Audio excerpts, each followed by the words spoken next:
Turn 1 Soul Ring.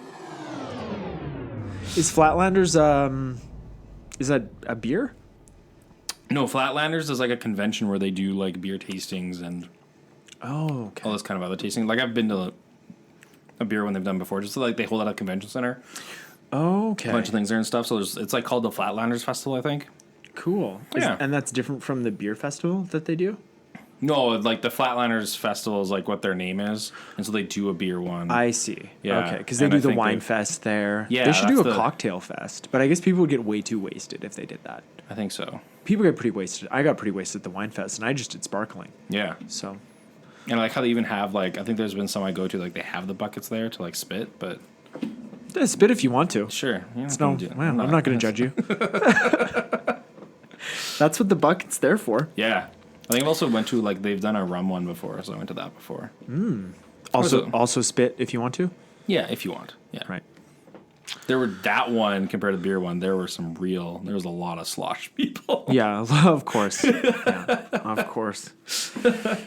All right. Well, before we get to slosh, let's start the show. Sure. All right, everybody, you're listening to Turn 1 Soul Ring, the podcast where we talk about, well, today, Yarock the Desecrated. Yeah. We're doing a couple of deck techs. Eric and I each did our own take on Yarock.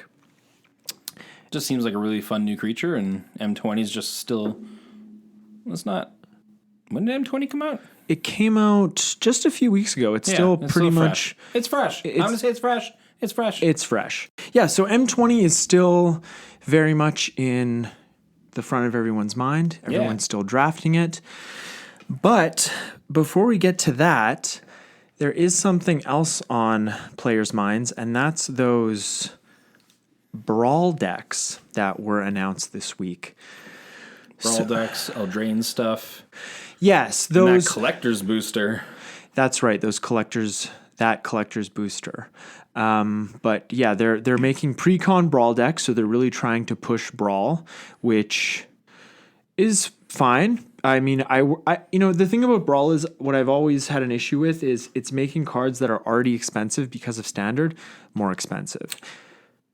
That was my initial thought when I heard about Brawl as well. Yeah, and I don't play Standard and I don't play Brawl, but something like Oathbreaker, which is Eternal, has much more of an appeal to me if I was going to take up a faster multiplayer format like that. Yeah, and it's also like we play these formats because they're Eternal and there's so many cards to play with, but now it's like, hey, have a standard commander where you're like decks rotate and stuff. That's the thing, is the rotation. Yeah, I don't know if And I feel like a lot of players, they start playing Magic like you, playing Standard, and then a rotation happens and they kind of get disenchanted and they want to keep playing with their cards that they love, so they find other formats like Commander or Modern or even Oathbreaker, right? Mm-hmm. So yeah, they're pushing Brawl, and those decks are going to be released with Throne of Eldraine. And they did release a couple of card spoilers. There's one card that's going to be in every single deck. It's Arcane Signet. It's 2 colorless mana for an artifact, and you can add 1 mana of any color to your mana pool. Add any color. Good Lord. Add 1 mana of any color to your mana pool that's in your commander's color identity. See, got there. They still, well, it's just they got rid of the to your mana pool thing, and I still haven't gotten. I could have just read the card, but I felt like it wasn't clear. Sure. So you made it less clear.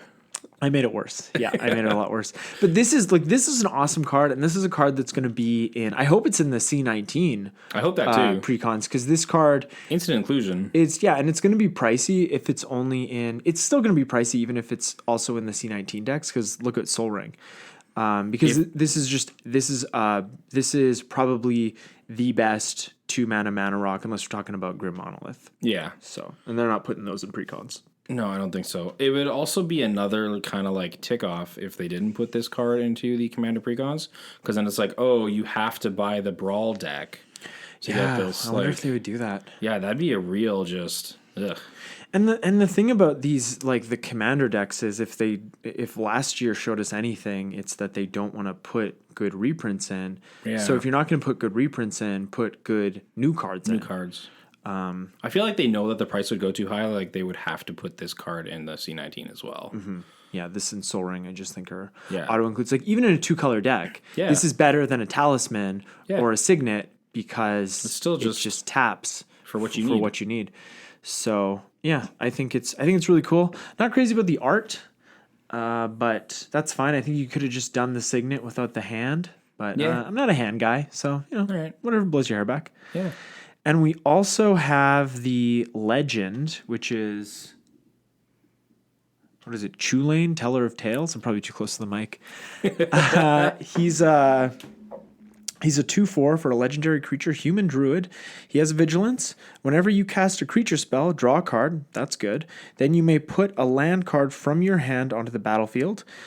And then you can pay 3, tap, return target creature you control to its owner's hand.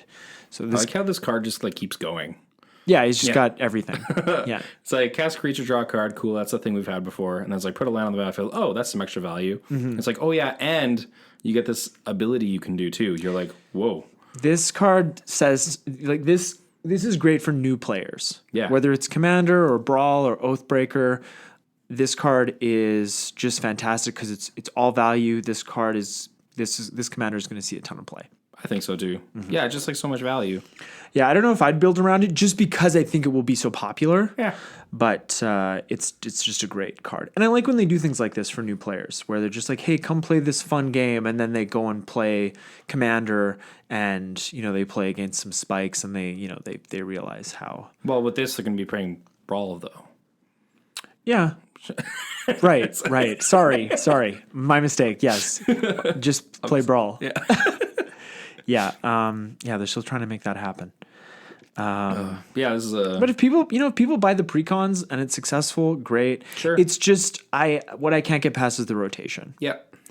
And if it brings more players in, maybe it'll have the same effect as a standard rotation has on new players, where instead of going to play Modern, another 60 card format, constructed format, they'll go and play Commander. Yeah. After they play Brawl for a few months, and then their cards rotate, and then they're You can see as a nice entry point into like getting into Commander. yeah. So if you're scared of it or something. yeah. So it's definitely good. Intimidating. From that, yeah, it's definitely good from that perspective. But again, if you want to play a 60 card singleton format, just play Oathbreaker, Sure. right? Yeah. But anyways, I think the other thing to note about this is that Brawl will be coming to Arena. That was also announced. Exactly. I don't know if there's a Yeah. date yet, but I don't. It says here that there'll be a Brawl event October 26, 27 at local game stores near you. It's called Magic Weekend Brawl, and it's a special multiplayer Brawl day. I've also never been crazy about the name Brawl it out. Brawl. Yeah, it's like let's have a brawl, like Super Smash Brothers Brawl. Like that sounds fun, but Because you're beating each other up. yeah, they should have called it like Melee or something. Even though I know that's the name of another Super Smash Brothers game. That's that was the most popular one. Yeah. But anyways, so with this announcement, they also talked a little bit about C19, Commander 2019, and they'll kick off, the previews will kick off right around the corner at Gen Con, the first weekend of August. So we can look forward to that. And in the next, hopefully,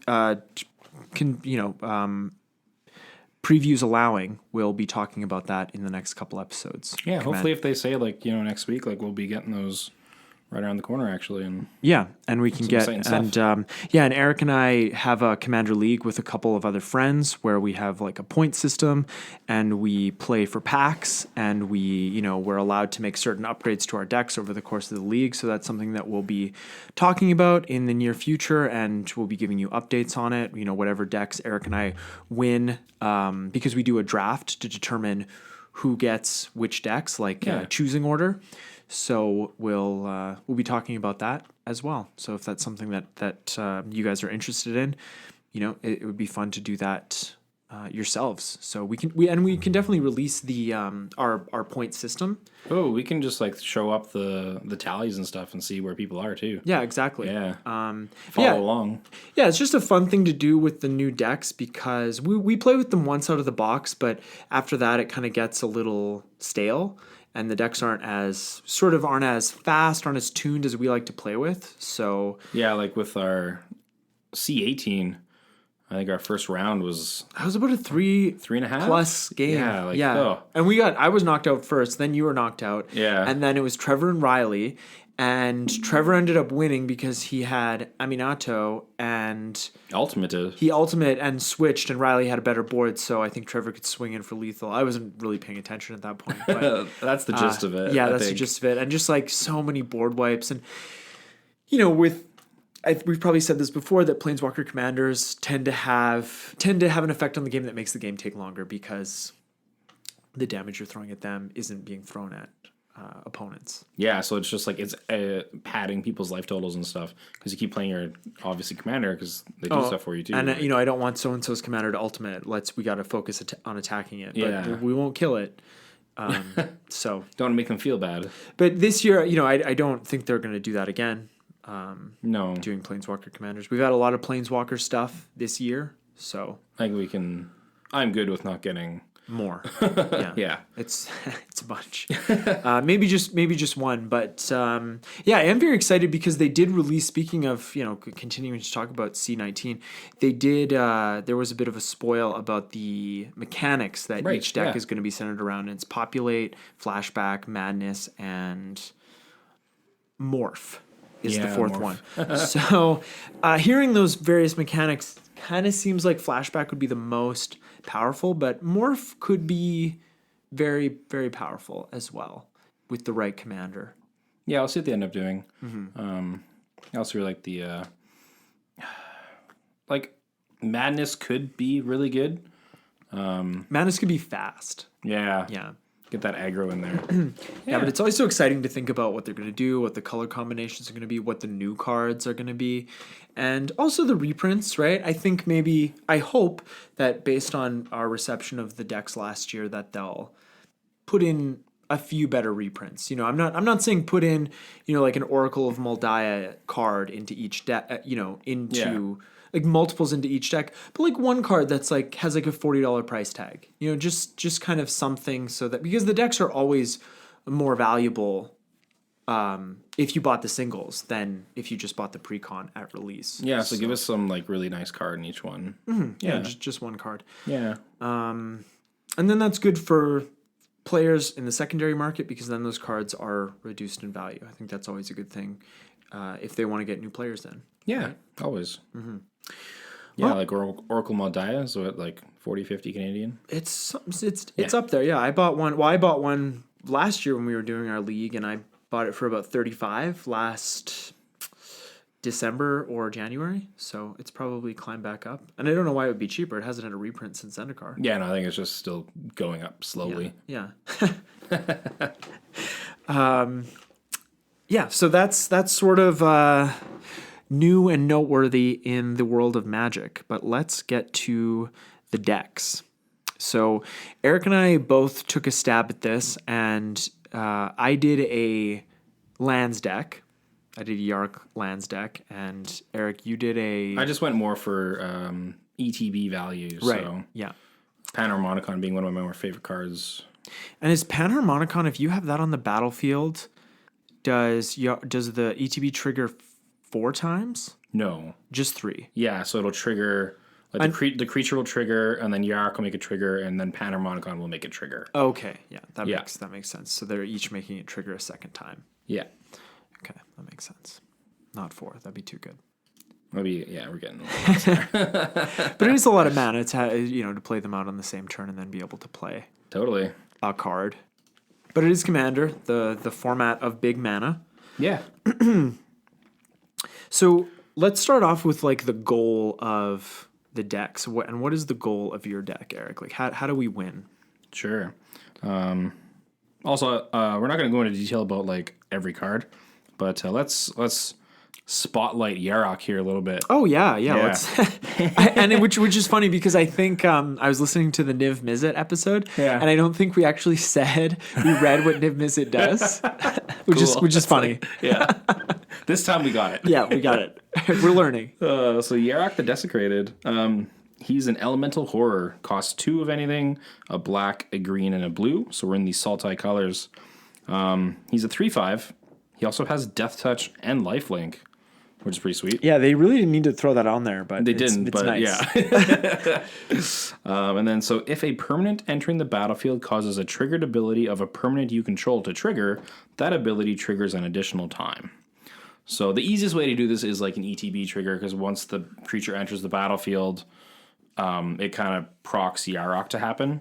Right. But it's also, if you have something on the battlefield that says like when a permanent enters, something happens, Yarock will also duplicate that as well. Exactly. Yeah, like very, very in the same vein as Panharmonicon, but Yes. as opposed to Panharmonicon, which is artifact or creature, Yarock is permanent. Yeah. So Yeah, better.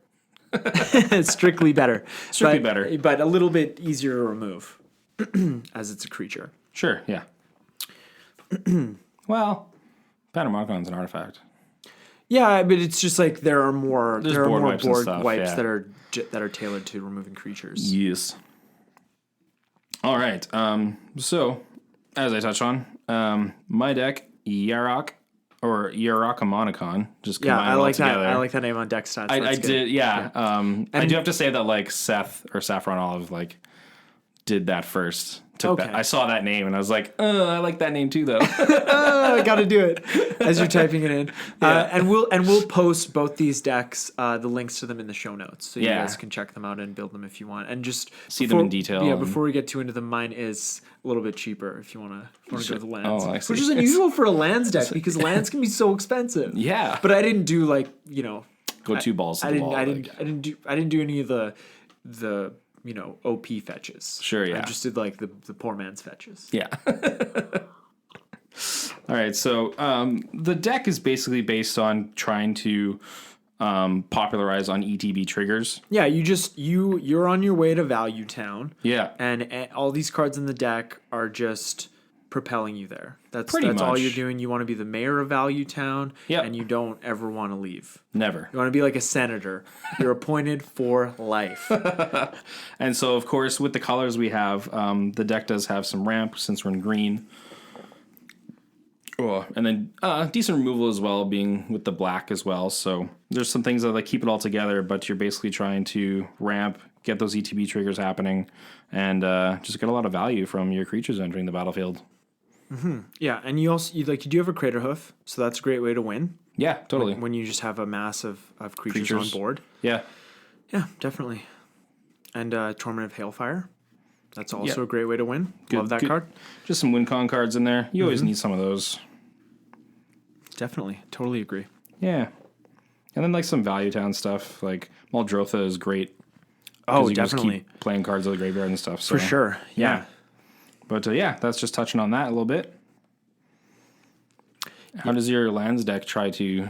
My What's the lands idea? deck, the goal of my lands deck is it's pretty boring, and it wins using by drawing itself out, by drawing your whole library. Not quickly. Neither of our decks have any combos. No. We're both running, interestingly enough, Deadeye Navigator, but no combos, and we could have. Good have, yeah. I think Deadeye Navigator just like goes, you gotta have that card with Yarock. And what a great way to think about Deadeye Navigator is somebody will expend a removal spell on it. So Yeah. even if you don't get a ton of value off of it, you're getting rid of somebody's removal spell because they will assume, probably fairly that it is part of a combo. But anyways, my win condition, not as fun as yours. It's Jace, Wielder of Mysteries, or Lab Maniac. So once you've drawn your whole deck, if you have either of those on the field, if you draw a card, when you lose the game, you win the game. I think those are the wording. But I also am running Craterhoof Behemoth as well. Backup. Right. And with the lands strategy, I am running a few token producers. And with the various creatures I'm running, hopefully I can get enough value going with creatures and tokens that if I Craterhoof, I can steamroll Steamroll in there, hit the face. Right. But both these decks are long games that we're playing. So they're not going to win. They're not going to win quickly. Yeah, no, we're not going for like, turn 5, 6 craziness. Just playing stuff out, having some fun. Definitely. Yeah.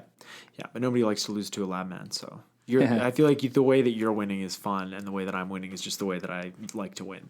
But it's also a really cool alternate win con, Like, that's not usually how you win a game, is by drawing your whole deck out. And yes, and I have expressed my liking for alternate win cons on the show before. Yeah. And for the record, I do think that Coalition Victory should be legal in the format. Actually, funny enough, I totally forgot that card was banned, and so when I was doing the Niv deck, I was like, oh, Coalition Victory, totally. Coalition Victory. Let's go, shit.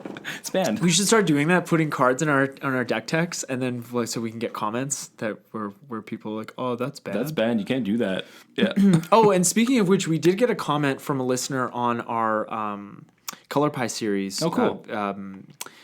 Episode where we were talking about, I think we talked about the recent bans, and I said that Iona and Painter's Servant locks everyone out of the game, but Iona's just opponents. So it locks all opponents out of the game, out, but not yourself. And then they would concede, I would assume. Right? Probably. So, unless they have I guess artifacts, right? Or colorless, like Eldrazi and colorless spells. So, but that's about it. So yes, that does make sense. But also cool. I still feel that most people aren't going to play that type of a deck. Because even if it's mono white and you have Iona as a commander, that's in the command zone, and you have to, you're playing mono white. There are a lot of ways to search for artifacts and enchantments. Yeah, there are. But in mono white, I don't know that there's an easy way to cheat Iona onto the battlefield early. There's artifacts where you can cheat stuff in, but I think that's it. Right. Yeah, you could do like Quicksilver Amulet or Thran Temporal Gateway. Yeah. So, yeah. But also, that doesn't seem like a fun deck. No. You're just trying to lock everybody out and win. Yeah. Yeah. You don't want your opponents conceding, and that's how you win. You want to beat them. Yes. Yeah. Into a pulp. Yeah. Right. All right. So, I think we can just detail a deck, go over it, and then detail the other one. For sure. Yeah. Let's start with yours. Yeah, sure. All right. So, if you ever do look at the deck stats, I'm going to read the title I have there. So, yeah. Is that Dex Fun Tech? Yeah. We're going to start with that one? Let's start there. Good. So, yeah, we already talked about Deadeye. Yeah.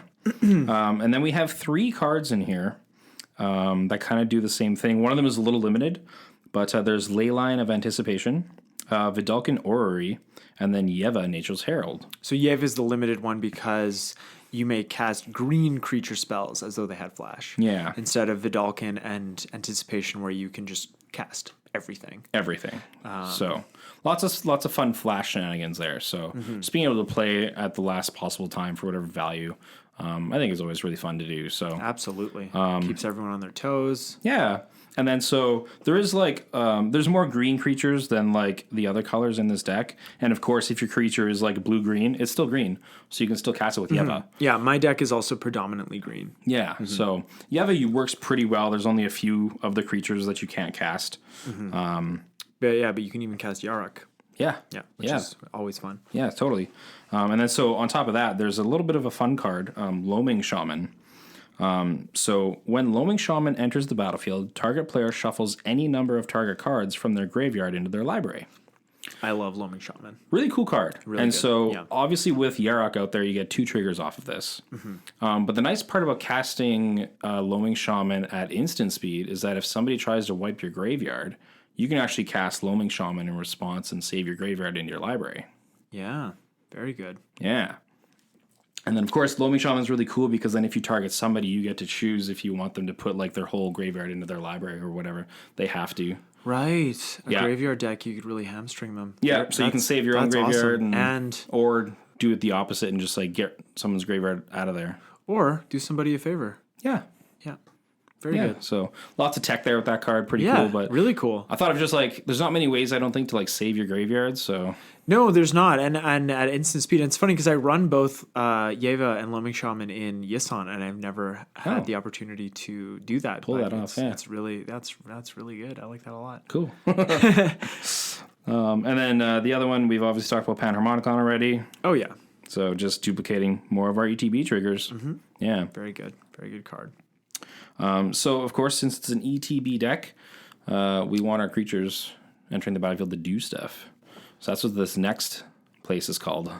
Yes. ETB value. Wow. Right. Yes. I thought that was a typo, but No, purposefully. So we have the good old, I guess this is just in alphabetical order.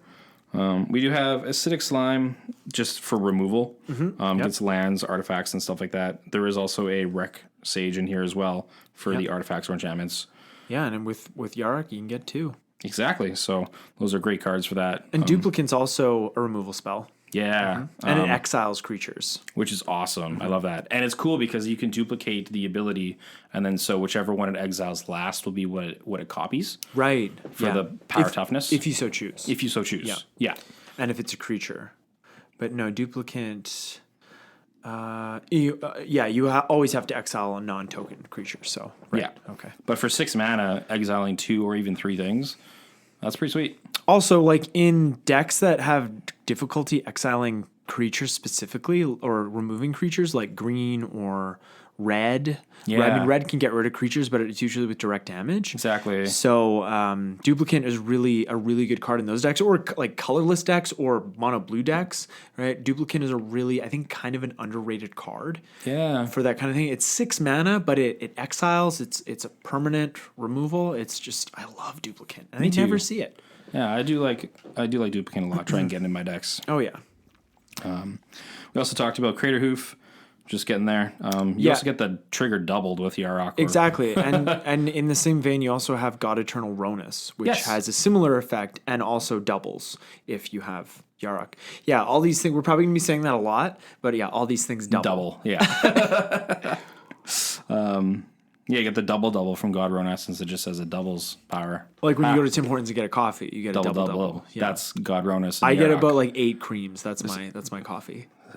yeah, I know. It's usually the face that they make. Being ETBs, I like the primordial creatures. So I do have Diluvian Primordial and also the Sepulchral Primordial. I love the primordials. They cost a lot, Yeah. but they get a lot of value. I think they're really worth the cost. Yeah, they are kind of more of a, especially the Diluvian Primordial. Sometimes I do find that I miss with it. There's just no good like instant sorceries out, and it's just like the game ends. It's just like, well, that creature is kind of useless. But those times you get something good is pretty fun. I do. Absolutely. Yeah. But people are just playing creatures, so like Sepulchral Primordial, you just get creatures back from everyone's graveyard. Like that card is real powerful. Mm-hmm. Yeah, everyone's always playing creatures for sure. Oh, yeah. Again, more graveyard stuff. Eternal Witness just brings back cards from your graveyard. Super good. You can even save some cards from graveyards that way as well. Someone tries to hit your graveyard, you're like, well, I'm going to get that first. Mm-hmm. Yeah, definitely. Hostage Taker, standard all-star. Oh, yeah. Hostage Taker is really cool because not only is it kind of removal, you can actually still cast whatever you exile with it. Yes, definitely. So enters the battlefield, take a couple things, maybe even cast them, now they're yours. And if you take ETB creatures, then we're just getting a whole ton of value there. Yeah. Oh, you have Mystic Snake. Yeah. That's a removal. I usually consider counter spells kind of removal spells. Sure, yeah. Because you are removing a card, right? Whether it's an instant sorcery or what have you. Mm-hmm. And it is a May, so then it's like if Yarock is out and there's only one spell on the stack, you can still just only have to target that one spell. Yeah, for sure. Yeah. Definitely. Also, removal is great, so we got the Noxious Gear Hulk. Oh, yeah, the Gear Hulks are all good. I actually ended up putting also the Verdurous Gear Hulk in here, too. Just because it's an ETB. When it enters, you put 4 +1/+1 counters on stuff.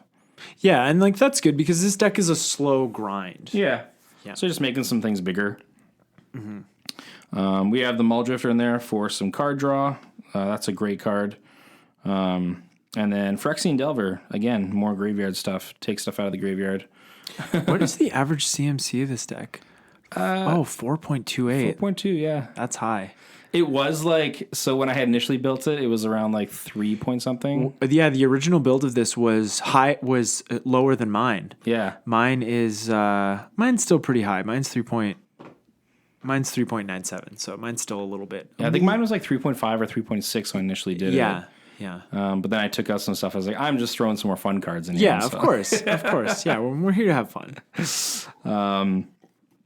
Prime Speaker Zagana, just like Muldrifter, is going to draw you some cards. Runescar Demon is great with Yarock because you get multiple tutors off of it. So super powerful. Sire of Stagnation. I didn't even know about this card. Really? Yeah. Yeah, it's for a blue and a black for a Eldrazi. It has Devoid, so it has no color. Whenever a land enters the battlefield under an opponent's control, that player exiles the top 2 cards of his or her library, and you draw 2 cards.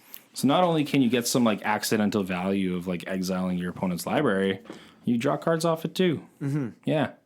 And yeah, your lands, whenever a land enters the battlefield, if you have Yarock, it doubles that trigger. So you get to draw 4 cards and they have to exile 4 cards. Yeah. That's awesome. I think you can also like target, because it's going to be 2 separate triggers. You could hit 2 different people with it. That's right. You could.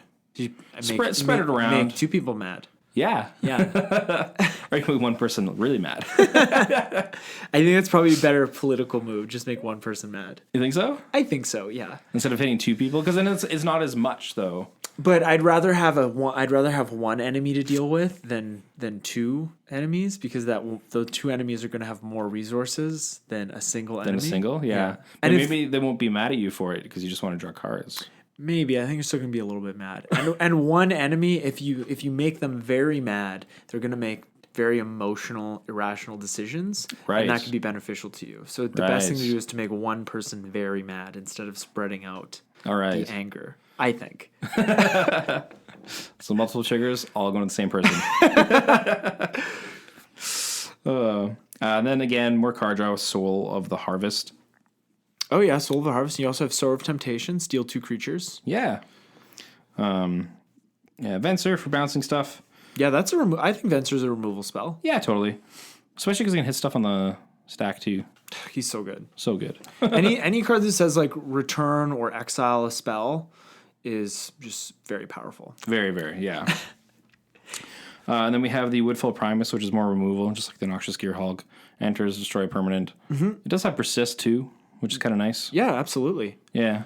Definitely. And Woodland Bellower, which lets you tutor for a creature and put it onto the battlefield. It has to be 3 CMC or less, and it can't be legendary, but it's still an amazing card for 6 mana. Oh, hands down. Play Bellower, get an Eternal Witness. And if you have Yarock out, something else. I don't know. You can just get so much value off of playing that card, I think, in like one go. Definitely. All right. Next up, we have a little list I just called Keeping It All Together. So these are not ETB cards, but stuff that's in the deck that adds more value. Just like keeps your board intact. Yeah. Right? Just stops people from getting you. You do need some removal, not just off the creatures. Right. If someone plays a Torpor Orb, you gotta get rid of it. It can't all be Rexage. Yeah. That would hurt. Your only removal for the card on the battlefield is shut off by the card on the battlefield. Don't do that. Don't do that. I've been there. Don't leave yourself in that position. Don't do that. Play, run Nature's Claim, run Beast Within. That's an amazing card. That hits any permanent. If you're in white, run Generous Gift. Yeah, the new one. Just take our advice, please. So, of course, we'll have some counter spells in there. So I got the Arcane Denial and good old counter spell. Nice. 2 mana counter spells. You know how much I love Arcane Denial. Yeah. I appreciate that you put it in the deck. Cool. I didn't actually used to use Arcane Denial, but after we talked a little bit more about it, I'm like, I like that card. I'm going to start throwing it in all my decks. Yeah. Run blue. Right. And, and even though I've said that people might not be as mad because you counted their spell, but they get to draw 2 cards, they still might be mad. They still might be. Because, you know what? I got an Arcane Denial cast on me a couple weeks ago, and I was still mad enough to kill the person that did it on the same turn. So, and he was not the threat. Yeah. But he countered 2 of my spells in 1 turn, and he was surprised when I killed him. Well, he countered 2 spells. I know, he countered 2 spells, and I only got cards off the first counter spell, and I didn't get those cards until my next opponent's next turn, so, Yeah. you know. And anyways, great card. I still love Arcane Denial. Did throw Baleful Strix in here. I think it's just it replaces itself. If you have the way to get like the Yarock or Panharmonicon, obviously you get more cards. Definitely. But he's got Death Touch. Yeah, this can Great definitely blocker. be a removal. Yeah. It's an attacking deterrent for sure. Yeah, for sure. Yeah. Because people aren't going to want to lose your creature to yours. Definitely. Especially early game, Baleful Strix can be so good. Oh, yeah. You just got a Fortress up. And you have Casualties of War, another War of the Spark All-Star. I love this card. Hands down, yeah. This is like a Super Saiyan Decimate. Nice. I love this card. Love it. We're in blue. Cyrift. Cyrift. Got to do it. Yep. Sorry, until it gets banned, you gotta do it. It's probably the next. The guys on Commander Central, good show. Check it out. They Dana, he's been saying that he thinks that Cyrift is going to get banned, and I gotta say, I kind of agree with him. Really? When you consider their rationale for banning Iona and Panharmonicon, and the feel bads that ensue, and that those cards don't always lead to a win immediately. Okay. Cyclonic Rift can do that. I think we've all been in games where someone casts a Cyclonic Rift because maybe they do have an advantage, but they're not going to win right away, and people have to rebuild, and it just makes the game take longer. So I'm just saying that I think this card is definitely on the ban horizon. But that being said, fantastic card. I still find it like it's a board wipe that colors that usually don't have board wipes get unlocked, Well, you can play Evacuation or Washout or Sure, but then, like- Upheaval's banned. What's I guess because this one's one-sided.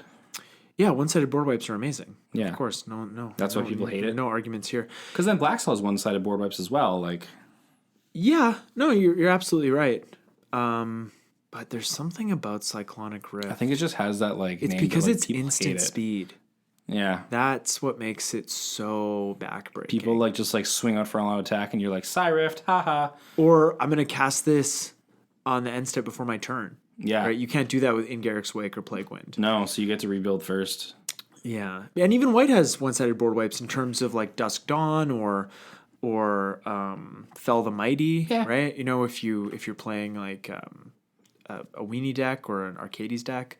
So yeah, it's just I'm not sure. I don't know. It's one of my feelings. I have feelings. It's like The Shining. Sure. I think I got like a bit of The Shining. And like you're listening to the radio, and you think of the song that's going to come on next, and then that's the song. It is a song. Yeah. It's one of those. It's one of those. It's like I'm not saying it's a real thing. I don't want to sound like a crazy person, but it's just, I don't know. Maybe sell your copies. I have a bunch, so. Well, yeah. Get some trade in value. But you know what? Don't take my word for it. Sure. Yeah, Reading Rainbow. Next up, Little Protection, Dark Steel Plate. I think this card's great, and I the price has been going up more recently because I What don't is remember this? it being like $10 Canadian. What does it go for? $10. Really? Yeah, Huh? I don't, because I've never seen. I can't remember ever seeing it on the battlefield. yeah, Interesting. There's just so many exile effects now. there are, but it's also like if you're running like boots or something like that, that does give hexproof against like single targeted stuff. But Dark Steel Plate's great because board wipes and everything like that. So. Yeah. And the plate itself is indestructible as well. So even if you end up getting the creature somehow, the plate's still going to be around if you exile the creature, and then you can still make something else indestructible. And it's still a big pain. Not all your removal cards are exile. No, it's the minority, I would Yeah. say, is exile. That's 2 removal spells at least. Yeah, so. Then Demonic Tutor, get a card you need. Yeah, what can we say? Oh, yeah. Finale of Devastation, new card. I like this one. Man, War of the Spark has so many good cards. It does. Yeah, it was good. It's a fun set. So good. But yeah, it's kind of like how you need that win con with Crater Hoof. Yeah. It's another Crater Hoof kind of Or effect, get so. Godleston Aronis. Yeah. But it's also like the card itself gives that plus. Yeah, exactly. If X is 10 or more, which you should cast it for that, you're getting that plus there. And you could do each one of these, Crater Hoof, Aronis, and Devastation, over the course of a long game, and grind people out. With just repeated combat damage. It's not just one big swing. It's multiple big swings. Oh. Stupid thing. Guardian Project. You just drawing more cards. I think if you're running green, you should run that card. Oh yeah, such a good card. Yeah. Heroic Intervention, more protection, hexproof and indestructible. So you're not touching my board this turn. Such a good card. So good. Yeah. Muldrotha the Gravetide. This card has so much value. Oh yeah. You can just keep playing multiple cards out of your graveyard every turn. Yeah, as long as no one removes it from the game. You're good. Yeah, exactly. You are good to go. I was thinking of having, because of all the flash stuff, a Seedborn Muse as well. Because with Muldrotha, I'm like, you can just keep casting stuff out of your graveyard. Right. Muldrotha does read your turn, though. Yes, it does. So, not quite super broken. Yeah, still. Living Death for a board wipe / just get creatures out there. Yeah, and with Muldrotha, you can cast everything that you just put in the graveyard. Yeah. Obviously not on the same turn, because if Muldrotha is on the field, it's going to go to the graveyard with Living Death. But yeah, Living Death is an amazing board wipe. In the right deck, it's just stupid just strong. the best, yeah. And then Rise of the Dark Realms. Just a super fun card. Again, that's why it's in here. Yeah, I love this is bumping card. up that mana curve. Oh yeah, and I actually recently put this card into my Slivers deck just because it's like a big mana card, and I want to get my Slivers back, and and getting other creatures back, great. Why not? Yeah, yeah, and I was surprised at the price of this card. Really? Yeah, I haven't looked at it recently. It's up there. It's like, I think I got a foil for about $35. Huh. Yeah, so I mean, it's a mythic from a core set. I don't think it's ever been reprinted. Yeah, correct me if I'm wrong, and I hope that the listeners do. Truly. You also have Torment of Hailfire. Great card. Yeah. Also, like a backbreaking card. This kind of card can allow you to wipe the board for your opponents and swing in for some much needed damage, maybe even lethal. Yeah, exactly. And then another fun card. Yeah, I want you to read this one because I don't know that this is a very well known card. Sure. So we have Villainous Wealth. It's an X and then black, green, blue. For a sorcery, target opponent exiles the top X cards of his or her library. You may cast any number of non-land cards with converted mana costs X or less from among them without paying their mana costs. So let's say X is 10, nice round number, 13 mana, target somebody. The top 10 cards of the library get flipped up. Any that are 10 or less, which should be all of them, you get a cast. Unless they have free. like an Emrakul, right? Sure, yeah. You just get to cast them all for free. A lot of value there. Yeah, that's just a really fun card. That doesn't feel good either. Feels good for you. But, of course, it feels good for you. Yeah. But unlike Torrent of Hailfire or Sanguinate or something, where it's just like a card looking to end the game, this is just getting more value for yourself, and it's more random, but some fun things can happen when you cast definitely. the spell. Yeah. If you have like this and I was trying to think of some like chaos type card, but I can't remember what it's called. So we'll move on. All right then. Have a little bit of You have land tech. some land tech. So these creatures kind of help with lands and stuff like that. And there's an artifact in here too. Yeah, Crucible. Crucible Worlds, lays in your graveyard, get them out. Hope you bought them last summer. Yeah, I just picked one up, and that was Yeeks. But you know what? In a few months they're going to be $60. So it's good to get it now. Good on you. Yeah. We got Cultivate and Kunama's Reach. Same Solid thing. cards. Yep. Gotta love it. Lotus Cobra. Lotus Cobra with Yarock is incredible. Yeah. Lotus Cobra is. I mean, I don't think it's an underrated card, but I just think it's an underplayed card. Yeah. Because you can get with fetch lands and that kind of a thing. It's just so good. It's so unassuming. And then when you have Yarock out there, you play your fetch land, you get 2 mana, crack it, get another land, 2 more mana. Yeah, exactly. Yeah. So you have a total of like 5 mana. off of one land. You're like, okay. We got the Rampaging Bailoffs. Token production. Token production. Left one of those in there. Ramen of Excavator does the same thing as Crucible Worlds. Place lands from the graveyard. Solemn. Grab a basic. Draw a card. Draw a card. Well, grab two basics. Grab two basics. Draw a card. Draw a card when he dies. And then play him from the graveyard with Muldrotha. Yeah. Newer, Spring Bloom Druid. Yeah, this is like Harrow on a stick. Yeah. But the lands don't come into play untapped. Correct, yeah. Oops. Then we got Tatiova. Lands coming in, drawing cards, gaining life. Tons of value. So much Love value. this card. The Gitrog monster. Yes. I don't know. I know what Lands go in your graveyard, you draw cards. Yeah, It's what more value can I heavy say? engine. Tireless Tracker. I have a soft spot for that card. I don't know why. Yeah. No, it's a good card, and it's a good card draw engine in this deck. Yeah. You're just getting all those clues and then just tap them. Definitely. Get some more cards.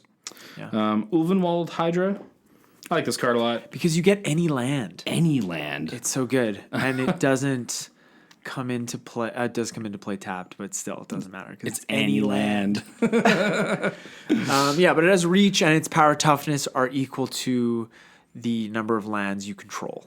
So it's going to be a big beater. It has reach if you're a problem with flying stuff. And yeah, get any land out of your deck is really good. Yeah. Or Yeah. two of any lands. Or even three. Yes. Yeah, see, that's the god situation. God situation. I want it to happen. Wood Elves, again, any forest. Yep. Can be duels and stuff. Definitely. World Breaker. Yeah, this is a cast trigger, so you're not getting the Yarock value. No. But you can keep recurring it by sacrificing a land. And if Yeah. we can play lands out of the graveyard, it's a recurring. Yes. Yeah. And because it is a cast trigger, even if it gets countered, You still get. yeah, you still get the removal trigger, the cast trigger, and if it gets countered and goes to your graveyard, you can just recur it. Yeah. So very, very just awesome card. I love World Breaker. I Breaker's so actually good. I run one of these in my mono green Tron deck. Yeah, me too. Yeah. Or at least I did. It's still, you know how you have like the sideboard and then you have like the sideboard? sideboard? Yeah. I'm not sure which one it's floating around in or if it's still main deck. I can't remember. I mean, with Karn the Great Creator and all like the Mycosynth Lattice and the Ensnaring Bridge, I'm not sure where everything ended up. Yeah. But I digress. And rounding that out is the Zendikar Resurgent. Yeah. Just double up that mana. Yep. And there's lots of creatures in this deck, so You're gonna be drawing cards. lots of cards. Yeah. Yeah. Still a cast trigger, but still just a very good card. Because you're not always gonna have Yarock on the field. No, you're not. It's probably gonna get removed a lot because it's just such a value engine. Yeah, people aren't going to want to be seeing it out too much. Moving on, we have some mana artifacts. I'm just going to list these guys off. Sure. Chromatic Lantern, Commander Sphere, the 3 signets in our colors, so Dimir, Golgari, and Simic, and then Soul Ring. So, Awesome. Yeah. mana fixing, mana ramp, we know it. Utility lands. So, we have a land in here that also helps us use Flash. Alchemist Refuge. Yeah, so it does cost some mana. Green, blue, and then tap this land. So 3 mana will let you play cast spells this turn as though they had flash. Yeah, So- it's like Emergent Zone, but you have to sacrifice Emergent Zone. Yeah, so this one just stays on the battlefield for you. So Yeah, but like you have enough stuff in here that lets you play lands from the graveyard. That Emergent Zone is probably like a fine include. you think so? I think so. Okay, Yeah. I put it in my deck, but we'll get to that. cool. Yeah, I might want to throw that one in. And then we have Blast Zone, removal on a land. Why not? Absolutely. Yeah. Bajuka Bog with Yarock. We got the 2 double graveyards. graveyard hate. Field of the Dead. If you're even running like a 2-color deck in Commander, I really think you should just run Field of the Dead. Because it's just lands with different names. You start getting zombies. This card is a lot of value. Yeah, just chump blockers. It's really good. Oh, Even yeah. though it comes into play tapped, I put this in my deck as well. Yeah, it's such a good land. We got Reliquary Tower because we're going to draw a lot of cards. Strip Mine. Because people have lands that you need to get rid of. Yep. And then Urborg. Yeah. I think I might have had a plan for this land and then didn't implement it totally. Well, you also have coffers. No, No? I don't. That's why I said I didn't have a plan for it. Oh, you should throw coffers in because Yeah. that helps with like torment and villainous wealth. Right? It was a little bit of an oversight. Shit happens. And then, other than that, we have 28 other lands that are just in there mainly for Fixing and stuff. Just having a good land base. Breeding pool, command tower, Dimir Aqueduct. Yeah, which would bounce 2 lands if you have Yarock on the field. So be careful. Yeah, Be careful. Jinx. We got Drowned Aqueduct, 3 forests. Golgari Rot Farm, same thing. Bounce land. Hinchland Harbor, 3 islands. Misty Rain Forest, Morphic Pool. I love these Battle Bond lands. I don't have any yet. You got to pick those up, man. I know. I don't know. They're going up in price. Yeah, I saw. You should have picked them up like last summer when they were like dirt cheap. Have you seen the foil prices? Like I picked up a couple of foils at like $25 a piece. No. Like, man, they're nuts. The foils. Yeah, geez. it's a bit. Don't look. Don't look. You're just gonna get upset. I do want to say like the Nurturing Peatland and also the Waterlogged Grove. I put those in my deck. Yeah, exactly. Especially with being able to play lands again. Yeah, and Yarock. Yeah. Draw cards off that. So much card draw. Overgrown Tomb, good duel. Polluted Delta, Cement Growth Chamber. You got the respective temples. Yeah, because again, if you have Yarock out, you get Scry 2. That's right, you do. I didn't think about that. Yeah. Oh. Watery Grave and Woodland Cemetery. Cool. Oh, also you have Verdant Catacombs. Yeah. Yeah, that's probably like the price difference in our decks. Is I do have those fetches. Like I didn't put I only put like the poor man's fetches in my deck. And I only put those in there because like if I was thinking of building this deck, I do have those fetches, so perfect. I'm good to go. Yeah. But that's probably a big part of the price difference. I would say so, yeah, because your deck is on Deckstats, it's 719.96, and mine is 556.43. And then like I think Verdant is like 60, and then Misty's like 50, 60 as well. So that's like a good it's probably right there. Yeah, it's up there. So it's sort of serendipitous that we finished off with the lands on your deck because the way that I laid mine out, I did the lands first. And I'm running 41 lands, and I'm running a bunch of fetch lands. We've got the... Cool, and that's 6 more than I'm doing because I was 35. Right. I'm doing like the Bant Panorama. I have Blighted Woodland. I have Evolving Wilds, Terramorphic Expanse. I have Grixis Panorama, Jund Panorama. Myriad Landscape is a fetch land. And I am running a Prismatic Vista. And I already said I'm running the 2 Horizon lands that I can run. Yeah. Bajuka Bog, same thing. Blast Zone, same thing. I'm running Beseiju, who shelters all. Did you have that in your deck? I didn't. And this is just, even though I'm running blue and I can run counter magic, I like this land just for, the cards that I'm going to use for my win condition. Well, it only affects instants and sorceries, so that doesn't deal with my win condition. But it just, sometimes you just need to make that board wipe stick. Yeah. Or, that scape shift stick. And you want to make sure, especially if you're in a heavy control meta, this is a really good card and not terribly overpriced. I'd say it's about a $20 to $30 card. Yeah, for what it does, I think it's still a really good card. Definitely. We've got all the shock lands that we can run. Command Tower, Field of the Dead, Ghost Town, which is a really fun land. It adds colorless to your mana pool, or you can pay 0. Return Ghost land to its owner's hand. Activate this ability only if it's not your turn. So you can just, if you don't have any more lands, you can keep bouncing this to your hand and getting landfall type triggers. Yeah. Yeah. Glacial Chasm doesn't tap for mana, but stops opponents from... people can attack you, but it prevents all damage that would be dealt to you, whether it's combat or otherwise. You do have to cumulative upkeep, pay 2 life.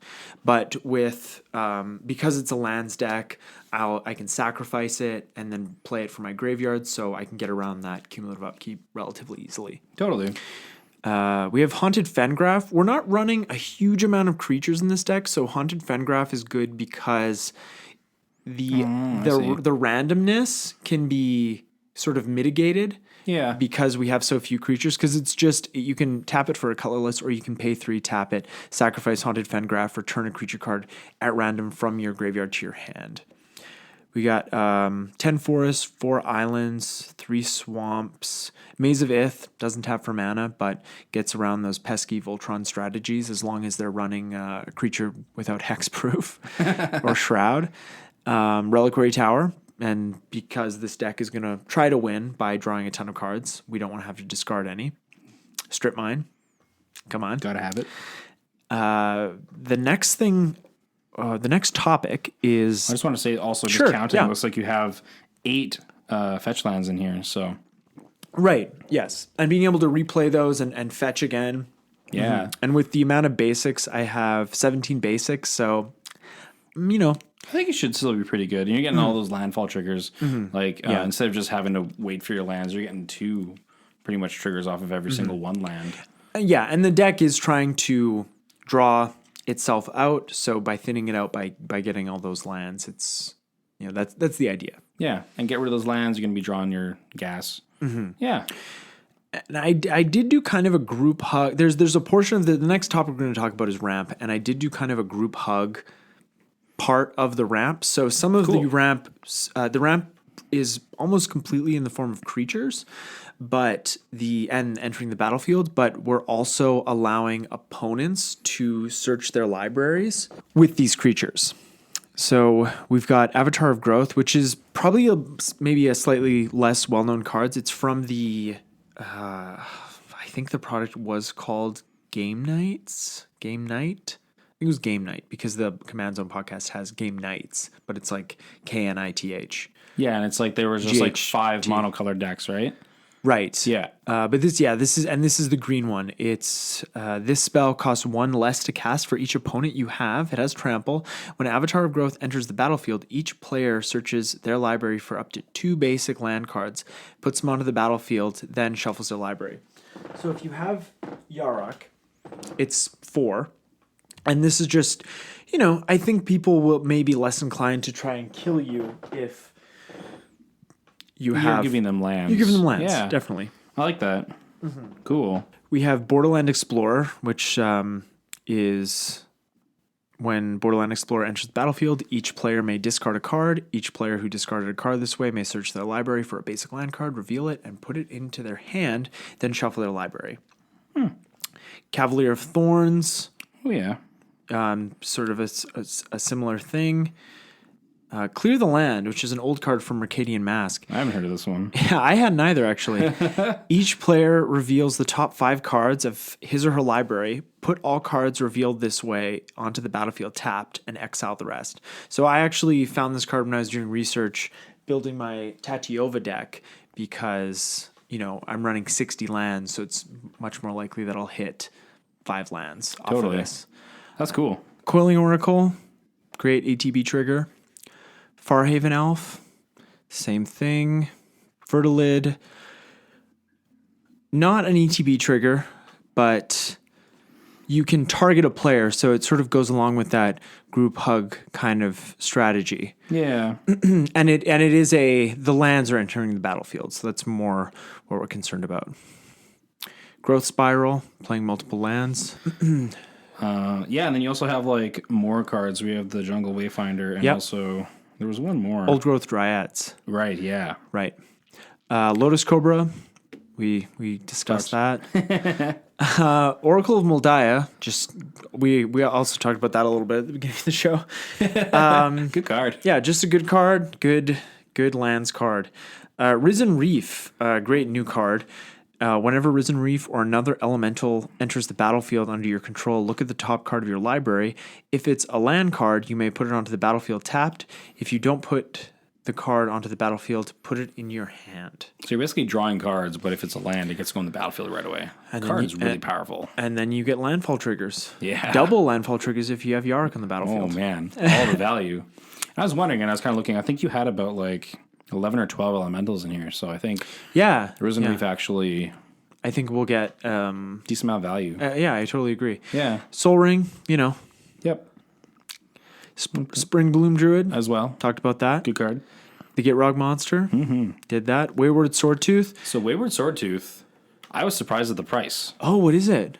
Yeah, so when I last looked, I think it's even gone up since I last looked, but it is now sitting at about $18. Whoa. Yeah. Yeah, because I threw I picked up a couple of foil ones, one for my Gitrock monster deck and one for my Angry Omnath deck, like back, a few months after it came out, because I don't think it saw like standard play or anything. But it's a great commander card. Any card that says you can put you can play an additional land on each of your turns is a really good card. I think if you see those cards, pick them up for commander, because definitely looks like the price. yeah. This was in my when I drafted Rivals of Ixalan the first time. This was in my draft. I just picked it up because it's like a 3-mana 5/5. Yeah. I mean, I read the rest of the card. I knew I couldn't attack. 3-mana 5/5. Whoa! Oh, take it. Wood Elves, just a great card, especially when you can do it twice. Yeah. The next category I have is Graveyard Interaction. So Crucible, Eternal Witness. I have Life from the Loam. Good card for your lands For deck. your lands deck. Hands down. Muldrotha.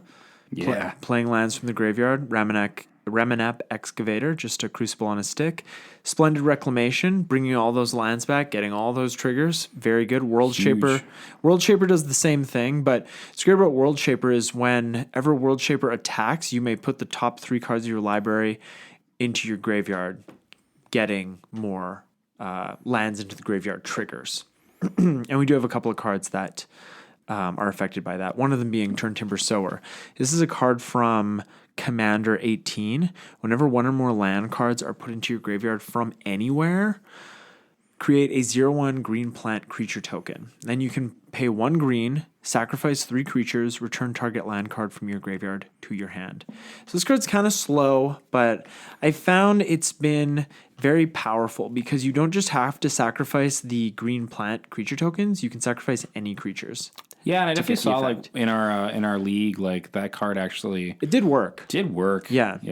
Yeah, this card definitely is still in the Lord Windgrace deck. Heck yeah.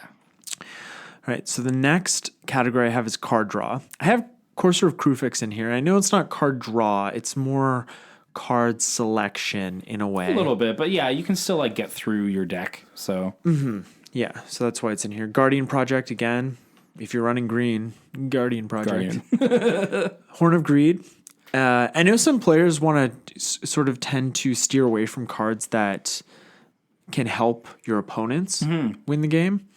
But because we're playing a lands deck, Horn of Greed is going to give us so much more value. Like your opponents may get value, but it's helping you more. Yeah. So, I really like Horn of Greed, and I think I'm surprised I don't see it played more. I know Will used to play it in his Gitrock monster deck. Cool, yeah. Because it just gives yourself so much more value. Yeah. And I think we talked about that a bit on our Color Pie series episode. Cards like Open the Vault or like Roar of Reclamation. It's like I don't feel like I don't see those cards as much as I should, because in a deck that's like artifact centric or artifact and enchantment centric, most people aren't playing those kinds of decks. So they might get back a Soaring and a Lightning Greaves, but that's it. Right? Yeah. You're getting back your 10, whole win cards. condition. Yeah. So we have Muldrifter, just good. Nissa, Vital Force. I really love this Planeswalker because you can plus, she has 5 loyalty, and you can plus her once, and then she's at 6 loyalty, and her ultimate is -6, and her ultimate is you get an emblem with whenever a land enters the battlefield under your control, you may draw a card. Great for land strategy. Exactly. And not many Planeswalkers can ultimate the turn after they come into play. No, totally. Yeah. She's very good. We have Seer Sundial. Seer Sundial actually has landfall. Whenever a land enters the battlefield under your control, you may pay 2 if you do draw a card. Cool. Yeah, so, something to do with your mana. Yeah, it's a mana sink, and with Yarock, you do have to pay 2 additional mana, but you draw 2 cards, so not terrible. It's kind of bad. If you want to draw cards. Yeah, for sure. And you're playing a lands deck, so you have lots of mana. Yeah, and then if you only want to pay 2 mana for 1 card, you can do that. Definitely. Yeah. Totally. Sire of Stagnation. Great card, especially in a lands deck. Tatiova, Benthic Druid. Talked about that. Tireless Tracker. Hey, it's like we're building the same deck or something. Okay, my removal package also has Acidic Slime, also has Arcane Denial, also has Cyclonic Rift. Ooh. I have Ingarrick's Wake, which is a one-sided board wipe. Destroy Yeah. all creatures you don't control and all planeswalkers you don't control. Perfect. But it costs 9 mana. It does, but still worth it because it's one-sided. Definitely. We have Crozan Grip, which I always advocate putting in your green decks because that's it a good one. has split second. Massacre Worm. Ooh. Really good in this deck. When Massacre Worm enters the battlefield, creatures your opponents control get -2/-2 until end of turn. Whenever a creature an opponent controls is put into a graveyard from the battlefield, that player loses 2 life. So that's a static effect or a triggered effect, but it's the whole game. It's not just based on Massacre Worm's ETB trigger. Yeah, I totally forgot about that card. And Massacre Worm is 3 and 3 black. This card is also pretty pricey because it's a mythic from Mirrodin Besieged. What set is that? Oh, yeah. I think so. That's And it's old. only been printed once. Next we have Plague Wind, which is, well, whoever wins the budget giveaway is going to be getting a Plague Wind. Plague Wind. So enjoy that card. It's a lot like Yarock in Garrick's Wake, but it doesn't hit planeswalkers. And the creatures destroyed can't be regenerated, which is sometimes... Sometimes relevant. Yeah, exactly. Yeah. That's the word I was looking for. Relevant. Thank you. Ravenous Chupacabra. You pick off 2 creatures. Yeah. Rexage also. Royal Elemental. Landfall stuff. Landfall stuff. So it's a 3 and 3 blue for a flying elemental. Landfall. Whenever a land enters the battlefield under your control, you may gain control of target creature for as long as you control Royal Elemental. So, if you have some fetch lands and you have Yarock out and you play a land for the turn and you can play extra lands, you can take quite a few creatures with this guy. This could definitely get out of control real fast, Mm-hmm. and people won't be happy. Oh, yeah. Yeah. Yeah, people are going to be wanting to get rid of this. We have Shriekmaw, which this is a really good creature. It has Evoke like Muldrifter. It's 4 and a black. It has Fear. When Shriekmaw enters the battlefield, destroy target non-artifact, non-black creatures. So whether or not you want to evoke it or whether or not you want to hard cast it, and you have Yarock on the field, you're still hitting 2 creatures. Yeah. It is limited because it's a terror effect, but it's still pretty good. In a 4-player game, you're going to have some targets to enough hit. targets. Yeah. So that's what we're looking at for removal. The next category is pretty small, and it's token production. And all this is based on lands either entering the battlefield or entering the graveyard. We have Avenger of Zendikar. We have Rampaging Baloths. We have Titania, which cares about lands going to the graveyard. Titania, Protector of Argoth. This card actually has gotten very pricey as well. Yeah. Because it's just that Commander deck and Commander Anthology that it was printed in. So nothing else. Nothing else. That's good.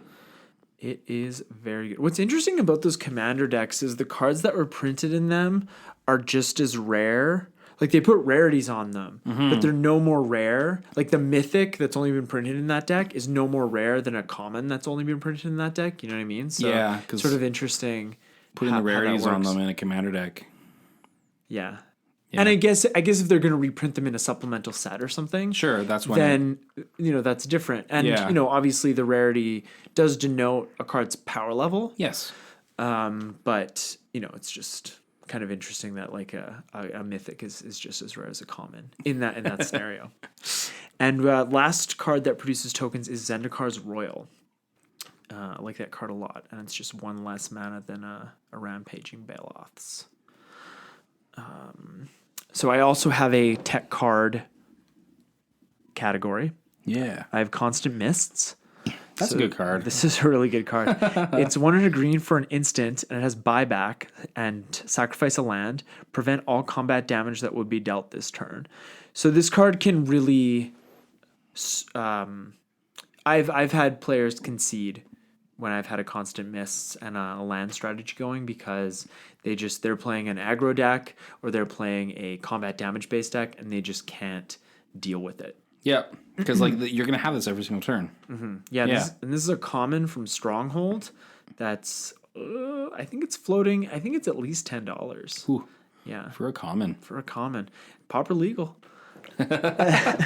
Deadeye Navigator as well. I have a Lightning Greaves in here just because people are going to want to get rid of Yarock and all the other great Want some creatures protection. that are in this deck. Yeah. Scape Shift just to get those last lands out of my deck and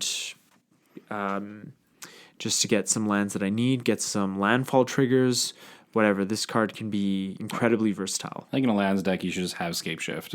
Yeah. I totally agree. Yeah. I also like how you put Sylvan Awakening in here, too. Yeah, so the Sylvan Awakening does a couple of things. It's a sorcery for 2 and a green, and until your next turn, all lands you control become 2/2 elemental creatures with reach, indestructible, and haste. They're still lands. So if somebody wants to blow up all your lands, you can make them indestructible. And also, if somebody is wide open and you have a lot of lands on the battlefield and you just want to swing for lethal, or you have a Crater Hoof and a Sylvan Awakening, you can do that and just finish off the game. So this card maybe should be in win conditions, but it's also a way to just protect your land base for 3 mana. It is a sorcery, so that's not ideal. Yeah. And usually people aren't going to be destroying your lands on your turn, like an Armageddon or something like that, but it can definitely come in handy for that indestructible effect. Yeah. Also, but it definitely is like out of nowhere. You're like, Sylvan Awakening, Crater Hoof. You're like, well, that's game. That's the game. Yeah, we already talked about my win conditions, which is Crater Hoof and drawing my whole deck. Yeah. So those are that is Eric and my take on Yarock the Desecrated. So we definitely did see some like similar cards. And we expected that. We expected that too, just for what the Yarock is. If you want all the value out of there, there's just cards that just fit too well, really. Exactly. Yeah, you'd be a fool to not put them in. Pretty much, unless you want to make a bad deck and not win, which I don't know. Hey, you know what? I've played at shops and I've heard people say I didn't build this deck to win. Teach their own. Yeah. It's a rich tapestry.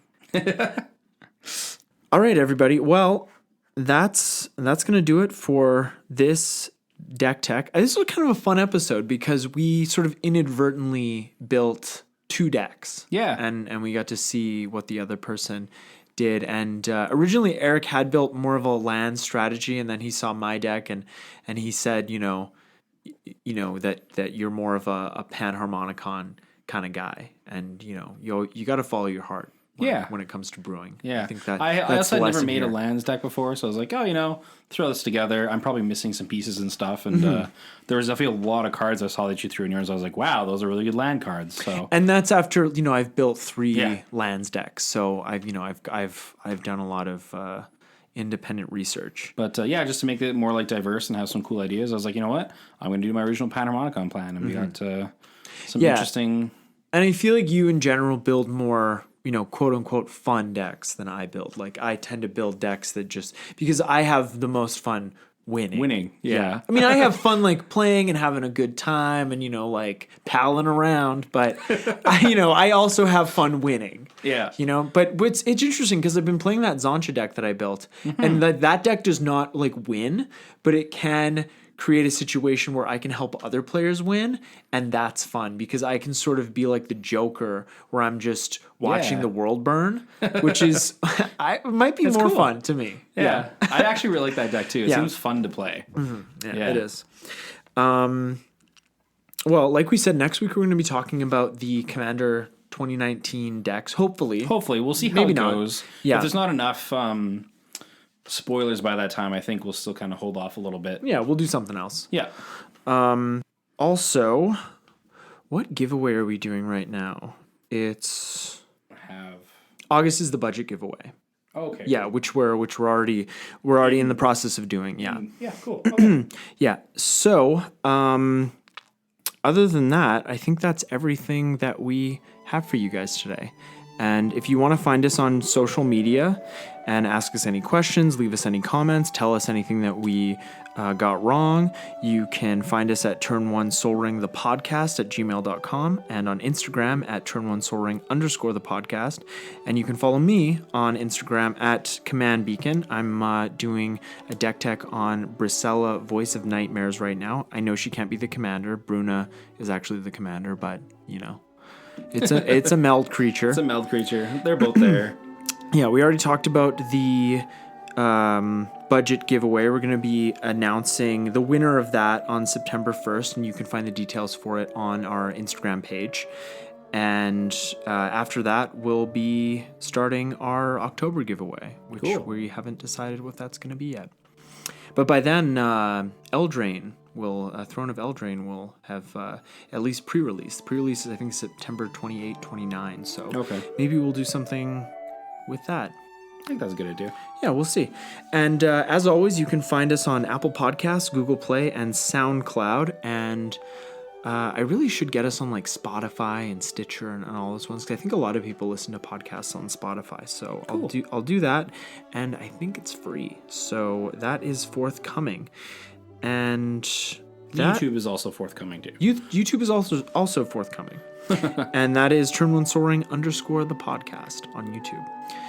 But we really appreciate you guys listening to this Deck Tech episode, and we'll talk to you all next week.